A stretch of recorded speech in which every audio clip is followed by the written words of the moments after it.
War was not always about survival. In ancient times, it became something far more calculated. It became a business. Long before modern defense contractors and military budgets, ancient empires discovered that war could generate wealth, power, and long-term profit. Victory wasn't just about defeating an enemy, it was about extracting value from them. In the ancient world, conquest created revenue. Defeated cities were looted, their gold and silver seized, and their populations enslaved.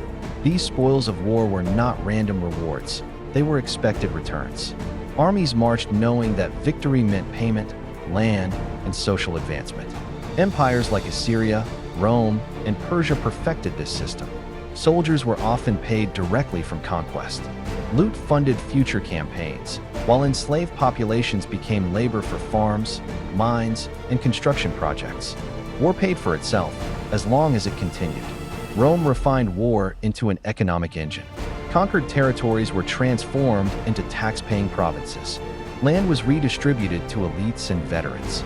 Trade routes were secured by force, ensuring a steady flow of goods and revenue back to the capital. War created stability for commerce, and commerce funded more war.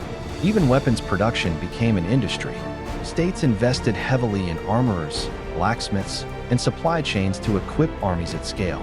Roads were built not only for civilians, but to move troops and goods faster. Logistics became as important as battlefield strength, turning warfare into a coordinated operation that involved thousands of workers far from the front lines. Mercenaries also played a role. Greek city-states and later empires hired professional soldiers who fought not for loyalty, but for pay. Warfare created jobs. Commanders negotiated contracts. Campaigns were planned based on cost, supply, and potential profit. But this system had consequences. When war becomes profitable, peace becomes expensive. Leaders were incentivized to continue fighting, even when the human cost was devastating. Entire populations were displaced. Cities were destroyed not out of necessity, but because destruction sent a message and created fear, a powerful political tool. Over time, the same system that generated wealth began to drain it. Constant warfare required more taxes, more soldiers, and more resources.